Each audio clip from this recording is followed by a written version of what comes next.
There are two things. ஒன்று வந்து நம்ம எப்போவுமே கவர்மெண்ட் பேங்க் செக்டாருக்கு மட்டும் லோன் வாங்கி பழகினவங்க ஒருத்தவங்க இருப்பாங்க. தேர் ஆர் பீப்புள் எனக்கு கடன் கொடுத்தா மட்டும் போதும் சார், சின்ன ஃபைனான்ஸோட நான் கடன் வாங்குவேன். நம்ம லோன் எடுக்கும் போதே ஒரு லோன் அக்ரிமெண்ட் நம்ம சைன் பண்ணிடுவோம். அந்த அக்ரிமெண்ட்ல அதனுடைய டேர்ம்ஸ் அண்ட் கண்டிஷன்ஸ் எல்லாமே போட்டிருப்பாங்க. நம்மளுடைய பார்ட் பேமெண்ட் கட்டலாமா, இதெல்லாம் எதுவுமே நம்ம பார்த்ததே கிடையாது. லோன் வேணும் நம்ம கேட்குறோம், யார் ஸ்பீடாக லோன் கொடுக்குறா, யார் கம்மியான வட்டிக்கு லோன் கொடுக்குறா அப்படிங்கிறத பார்ப்போம். இப்போ அந்த லோனை நீங்க முன்னாடி அடைக்கிறதுக்கு இதுவரை என்ன ஸ்டெப் எடுத்துருக்கீங்க? 75,000 ரூபாய் வந்துருக்கு. இதை போய் அந்த நான் லோனை அடைக்கணும் அப்படின்னு நான் நினைக்கிறேன். நம்ம போய் கேட்டிருப்போமா? கண்டிப்பாக கேட்கணும். என்னுடைய 7 வருஷ டென்யூர் இல்லை அந்த 5 வருஷ டென்யூரில் ஒரு 1.5 வருஷம் குறைய போகுது, இல்லை 2 வருஷம் குறைய போகுது அப்படிங்கிறத நான் மறந்துடுறேன்.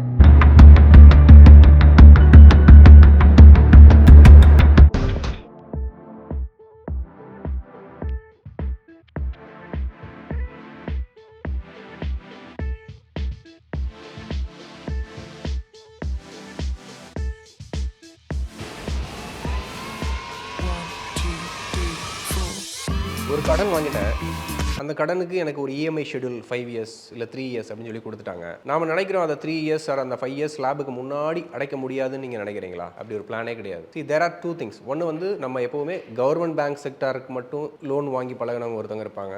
சார் எனக்கு என்ன வேணாலும் சரி, நான் ஒன்லி கனரா பேங்க்கில் தான் வாங்குவேன், இந்தியன் பேங்க்கில் தான் வாங்குவேன், அதாவது கவர்மெண்ட் பேங்க்கில் மட்டும்தான் நான் லோன் வாங்குவேன். தேர் ஆர் பீப்புள் எனக்கு கடன் கொடுத்தா மட்டும் போதும் சார், சின்ன ஃபைனான்ஸோட நான் கடன் வாங்குவேன். பட் ஆனால் எனி பேங்க்ஸ் அவங்க வந்து உங்களுக்கு ஒரு ரீபேமெண்ட் ஷெடியூல் 3 இயர்ஸ் 5 இயர்ஸ் நம்மளோட லோனுடைய டென்யூர் கொடுக்குறாங்க. நான் கவர்மெண்ட் பேங்க்கில் நீங்கள் 3 years or 5 years or 7 years என்ன டென்யூர் நீங்கள் போட்டிருக்கீங்களோ அந்த டென்யூருக்கு முன்னாடி இடையில போயிட்டு ஒரு 10 லட்ச ரூபாய் லோன் எடுத்திருக்கீங்க. அந்த 10 லட்ச ரூபாய்க்கு உங்களுடைய லோன் இஎம்ஐ எக்ஸாம்பிள் ஒரு 30,000 ரூபாய் இருக்குது அப்படின்னு வச்சுக்கிட்டோம். 30,000 ரூபாயில் நீங்கள் ஒரு வருஷம் கட்டிட்டீங்க. செகண்ட் இயர் போயிட்டு ஒரு பார்ஷியல் பேமெண்ட் ஒரு 50,000 ரூபாய் நீங்கள் கட்டணும்னு நினச்சிங்கன்னா உங்கள் கடன் உங்கள் லோன் நம்பர் தாராளமாக கட்டிங்கன்னு சொல்லுவாங்க. இதே இது நீங்கள் ஒரு ப்ரைவேட் பேங்க்கில் போய் நம்ம போய் கட்டுறோம் அப்படின்னா உங்களுடைய லோன் ஷெடியூலை ஃபாலோ பண்ணுங்கன்னா ஒரு 10 டேர்ம்ஸ் அண்ட் கண்டிஷன் சொல்லுவாங்க. பட் ஸ்டில் நம்ம லோன் எடுக்கும் போதே ஒரு லோன் அக்ரிமெண்ட் நம்ம சைன் பண்ணியிருப்போம். அந்த அக்ரிமெண்ட்டில் அதனுடைய டேர்ம்ஸ் அண்ட் கண்டிஷன்ஸ் எல்லாமே போட்டிருப்பாங்க. நம்மளுடைய பார்ட் பேமெண்ட் கட்டலாமா, எத்தனை பார்ட் பேமெண்ட் அலவுடு, எத்தனை வருஷத்துக்கு அப்புறம் அலவுடு, இதெல்லாம் எதுவுமே நம்ம பார்க்குறதே கிடையாது. லோன் வேணும் நம்ம கேட்குறோம், யார் ஸ்பீடாக லோன் கொடுக்குறா, யார் கம்மியான வட்டிக்கு லோன் கொடுக்குறா அப்படிங்கிறத பார்ப்போம். உடனே லோன் எடுத்துடுறோம். பட் ஆனால் அந்த ரீபேமெண்ட் அப்படிங்கிறது 5 வருஷத்துக்கு எப்படி வரப்போகிற 5 வருஷத்துக்கு நம்மளுடைய சந்தோஷத்தை தொலைச்சிட்டு அவன் பின்னாடியே மாதம் சம்பளம் வந்த உடனே 5ஆம் தேதி ஒரு இஎம்ஐ, 7ஆம் தேதி ஒரு இஎம்ஐ, 12ஆம் தேதி ஒரு இஎம்ஐன்னு சொல்லி ஒரு ஷெடியூல் போட்டு போயிட்டே இருப்போம்.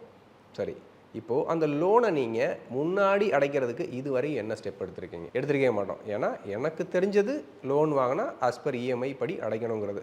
என்றைக்காவது நம்ம போய் அந்த பேங்க்கிட்ட எனக்கு இந்த தீபாவளிக்கு ஒரு போனஸ் போட்டிருக்கிறாங்க, இல்லை ஒரு எனக்கு சேல்ஸ் இன்சென்டிவ் போட்டிருக்காங்க, ஒரு 50,000 ரூபா வந்திருக்கு, இல்லை 75,000 ரூபா வந்திருக்கு, இதை போய் அந்த நான் லோனை அடைக்கணும் அப்படின்னு நான் நினைக்கிறேன். நம்ம போய் கேட்டிருப்போமா?